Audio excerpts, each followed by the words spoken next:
Part 5 की शुरुआत में दिखाते हैं यूचेन जब मियान को किस करता है तो ऐसे नाटक करता है जैसे वो नींद में हो और मियान जल्दी से वहां से चली जाती है। देन वो स्माइल करने लगता है। अगले सीन में दिखाते हैं कि जब मियान कड़वी दवाई पीती है तो यूचेन एक मीठी कैंडी खा के उसे किस करता है ताकि उसका मुंह कड़वा ना हो। फाइनली कुछ दिनों में मियान ठीक हो गई थी और वो काम पर वापस आ जाती है। देन यूचेन के ग्रैंडपा मियान को कॉल करके मिलने के लिए बुलाते हैं क्योंकि वो बहुत दिनों से ग्रैंडपा से मिली नहीं थी। मियान सोचती है कि यूचेन तो कुछ दिनों के लिए बिजनेस ट्रिप पर गया है, इसलिए वो मिलने के लिए हाँ कर देती है। देन रात को मियान जैसे ग्रैंडपा से मिलने आती है तो शॉक हो जाती है क्योंकि यूचेन भी वहीं था, लेकिन उसके देखने से पहले ही वो अपना पूरा चेहरा ढक लेती है और ग्रैंडपा से कहती है मेरे मुंह पर एलर्जी हो गई है इसलिए मैं रेस्ट करने जा रही हूँ। लेकिन यूचेन उसे रोक लेता है और जैसे ही उसके पास आता है तो ग्रैंडपा उसको रोक लेते हैं और कहते हैं कि मियान को आराम करने दो, इसलिए अब मियान जल्दी से वहां से भाग जाती है। देन ग्रैंडपा और यूचेन भी वहां से ड्रिंक करने के लिए चले जाते हैं। अगले सीन में दिखाते हैं कि मियान जैसे ही सोने की तैयारी कर रही होती है तो यूचेन उसके रूम में आ जाता है और फुल ऑन ड्रंक होता है। मियान उसे अपना चेहरा छुपाने की कोशिश करती है लेकिन वो देख ही लेता है और उसे देखते ही पैनी कहकर बुलाता है। मियान को समझ नहीं आता कि वो उसे कैसे सच बताए, लेकिन उससे पहले यूचेन सो जाता है। तब मियान की सांस में सांस आती है और वो उसे बाद में अच्छे से सुला देती है। सुबह सुबह जैसे ही मियान वहां से जाने लगती है तो यूचेन की मॉम उसे देख लेती है और फिर से ताने देना शुरू कर देती है और जब मियान को यूचेन की आवाज आती है तो मियान वहां से जल्दी से भाग जाती है।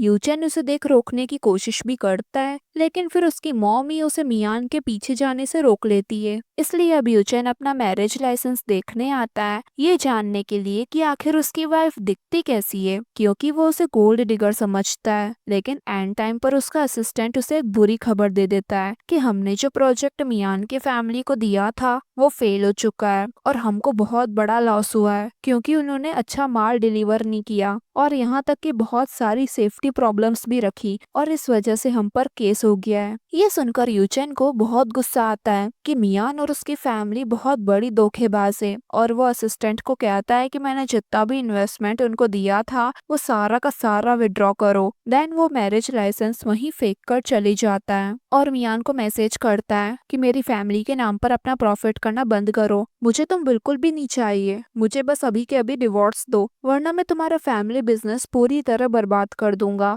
यह मैसेज देखकर तो वो उसे ओके कह देती है। देन मियान की सौतेली माँ उस पर इल्जाम लगाने लगती है कि तुम्हारी वजह से हमें ये लॉस सहन करना पड़ रहा है, तुमने उसको किस बात का गुस्सा दिलाया है जो वो हमारी कंपनी में इन्वेस्ट नहीं कर रहा। तो मियान कहती है आप अपनी गलती मुझ पर मत थोपिए और अब मेरा यूचेन से कोई लेना देना नहीं है, मैं उसे डिवोर्स दे रही हूँ। ये कहकर चली जाती है। यहाँ जब मियान ग्रैंडपा से मिलने आती है तो वो उसे डिवोर्स लेने के लिए सीधा सीधा मना कर देते हैं और कहते हैं कि मैं यूचेन को समझाऊंगा लेकिन तुम ऐसा मत करो। देन यूचेन मियान यानी पैनी को मैसेज करके डिनर पर इनवाइट करता है लेकिन वो वहाँ नहीं जाती तो अगले दिन खुद यूचेन पैनी के ऑफिस आ जाता है क्योंकि वो उसके मैसेजेस और कॉल का रिप्लाई भी नहीं दे रही थी, लेकिन वो तो उसे उसके ऑफिस में भी नहीं मिलती तो वो वहाँ से चले जाता है। पर मियान तो वहाँ यूचेन की आवाज सुनकर ही छुपी बैठी थी। देन रात को जब वो घर जाने के लिए निकलती है तो यूचेन उसे वहाँ पकड़ ही लेता है और पूछता है तुम मुझे अवॉइड क्यों कर रही हो, लेकिन वो वहाँ से बिना जवाब दिए जाने लगती है। तो यूचेन उसे रोककर कहता है तुम जानती हो मैं तुम्हारे लिए क्या फील करता हूँ, क्या तुम मुझ पे गुस्सा हो। तो मियान कहती है मैं क्यों गुस्सा होंगी, आप मेरे क्लाइंट हो। तो वो कहता है क्या तुम सच में चाहती हो